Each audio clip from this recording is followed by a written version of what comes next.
A guerra na Síria iniciou-se em 2011, dentro do contexto da Primavera Árabe, quando houve uma série de protestos contra o governo de Bashar al-Assad.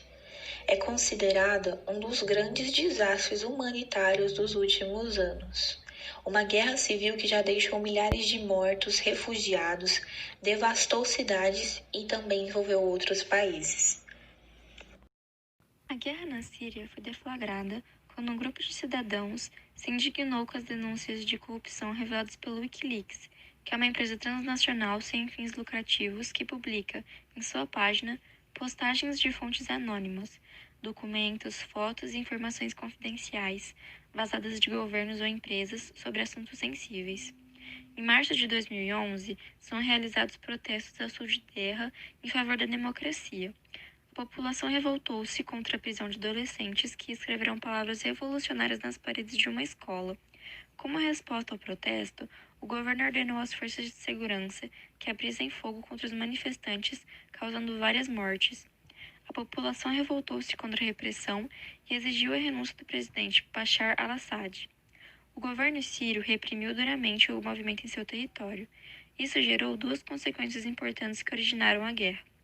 A primeira, grupos de oposição ao governo resolveram partir para a luta armada, dando início à guerra civil na Síria e abrindo espaço para a proliferação da Al-Qaeda e do Estado Islâmico no país.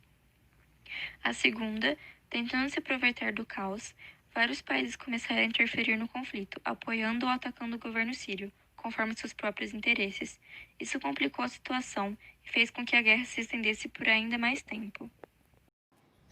Grupo 1. Governo sírio, Rússia e Irã. O objetivo do governo sírio é o mais fácil de entender: manter-se no poder. A Rússia é a antiga aliada de Bashar al-Assad e também conta com o governo sírio para impedir a construção de gasodutos na região e, assim, manter seu monopólio de fornecimento de gás natural para a Europa, entre outros motivos. O Irã tomou o partido do governo sírio mais recentemente, mas seu principal objetivo é fortalecer grupos armados daquele país que se opõe a Israel. Grupo 2. Rebeldes sírios e curdos. Pelo interior do país, vários grupos diferentes entraram no conflito, nem sempre lutando com os mesmos objetivos. Podemos dividi-los em dois. Rebeldes civis de origem síria, que lutam ao lado de voluntários de várias partes do mundo árabe. Rebeldes curdos, uma etnia que luta praticamente isolada no norte do país por ter pouco apoio do exterior. Grupo 3.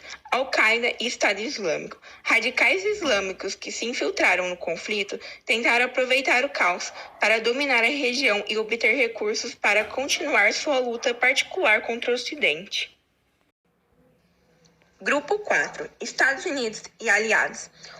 Os americanos e seus aliados têm interesses muito diversificados, mas podemos citar alguns deles, como derrubar o governo sírio e substituí-lo por outro que seja mais amigável com o Ocidente e menos com a Rússia, eliminar os governos que se opõem à construção de gasodutos e oleodutos americanos ou outros europeus na região, assegurar e manter a hegemonia militar americana e ocidental sobre o Oriente Médio, além de conter o radicalismo do Estado Islâmico. A partir do envolvimento do Irã no conflito, Israel passou a bombardear pontos estratégicos ocupados pelos iranianos em território sírio, com o objetivo de expulsá-los da região. A Turquia, já tendo um longo histórico de perseguição aos curdos, aproveitou o caos na Síria para tomar e ocupar posições dominadas pelos rebeldes curdos, para evitar que se fortalecessem e criassem um Estado curdo na região. A cidade de Alepo era o maior centro urbano da Síria e uma das maiores e mais industrializadas cidades, contando com 2,5 milhões de habitantes antes da guerra. Após a guerra, a população caiu para 1,5 milhão de pessoas. A cidade, inclusive, é uma das principais origens de refugiados sírios. Sua província é um campo de batalha para todos os envolvidos nessa guerra: os radicais do grupo Estado Islâmico, grupos rebeldes, exército e milícias de pró-regime, e os curdos. Alepo passou muitos anos dividida como Berlim na Guerra Fria, só que sem um muro. o lado oeste sob o controle do governo e o leste tomado por diferentes grupos rebeldes de oposição. No momento, o governo sírio retomou o poder e controla a cidade, e alguns cidadãos começaram a retornar aos poucos, principalmente porque no entorno ainda há muitos grupos rebeldes em atuação. Em 2011, durante a Primavera Árabe, manifestantes contrários ao regime de Assad são reprimidos e tem início a guerra civil na Síria. Em 2012, com o caos instalado no país, aumenta a presença de grupos islâmicos radicais, como Al-Qaeda e Estado Islâmico. Em 2013, com a intensificação da guerra, começam as notícias sobre ataques químicos contra a população civil, com o Ocidente culpando o governo sírio, que, por sua vez, culpa os rebeldes. Em 2014, o Estado Islâmico se fortalece e ocupa diversas cidades sírias. Em resposta, Estados Unidos e Rússia bombardeiam o país. Os russos em apoio ao regime de Assad e os americanos contra ele. Em 2015, apesar dos bombardeios, o Estado Islâmico promove decapitações e assassinatos em massa nas cidades ocupadas. Os refugiados da guerra aumentam a crise e se tornam um problema mundial. Em 2016, com apoio russo, o governo sírio consegue retomar o controle de várias cidades e pontos estratégicos do país. Em 2017, com o Estado Islâmico praticamente derrotado, Bashar e al-Assad ganham a força para se manter no poder. Mas as negociações de paz não avançam e a guerra da Síria se torna mais complexa, com as presenças de forças turcas, iranianas e israelenses na região. Em 2018, neste ano, foi registrado o menor número de mortos desde o início da Guerra da Síria, sendo contabilizado cerca de 20 mil mortos. Este também foi o ano que, com a ajuda de seus aliados Irã e Rússia, o presidente Bashar al-Assad conquistou feudos jihaditas. Em outubro de 2019, o presidente americano Donald Trump anuncia a retirada das tropas americanas no norte da Turquia.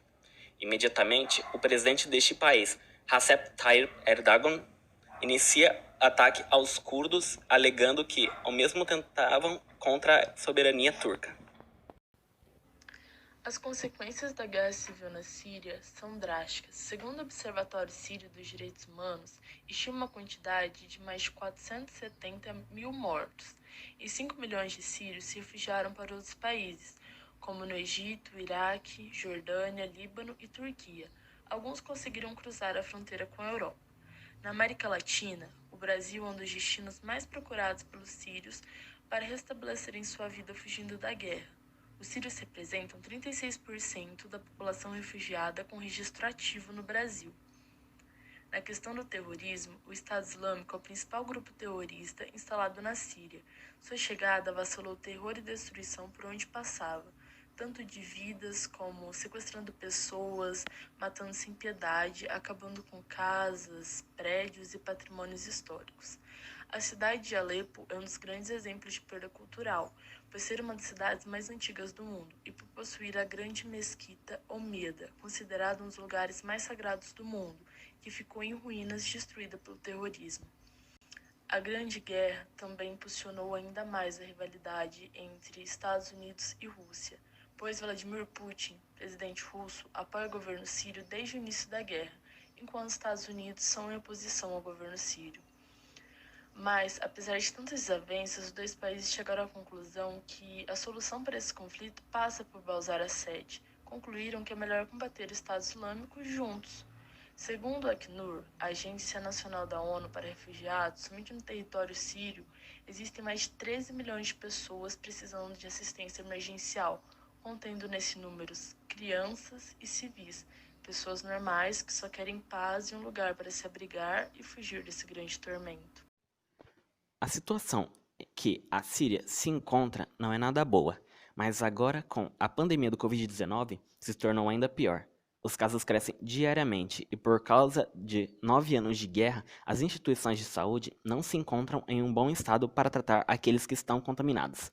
As instituições humanitárias que atendem ao socorro da população se esforçam ao máximo para ajudar, mas por conta dos confrontos que ainda estão ocorrendo, auxiliar aqueles que estão precisando se tornou um desafio. O crescimento da contaminação pelo Covid-19 é resultado das disputas que estão sendo travadas, que acabam deixando as pessoas desabrigadas.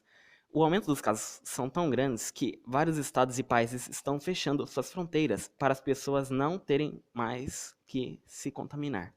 A situação é tão horrível que para a população eles não só devem, eles estão rezando para que tudo acabe logo, tanto o Covid-19 quanto a guerra.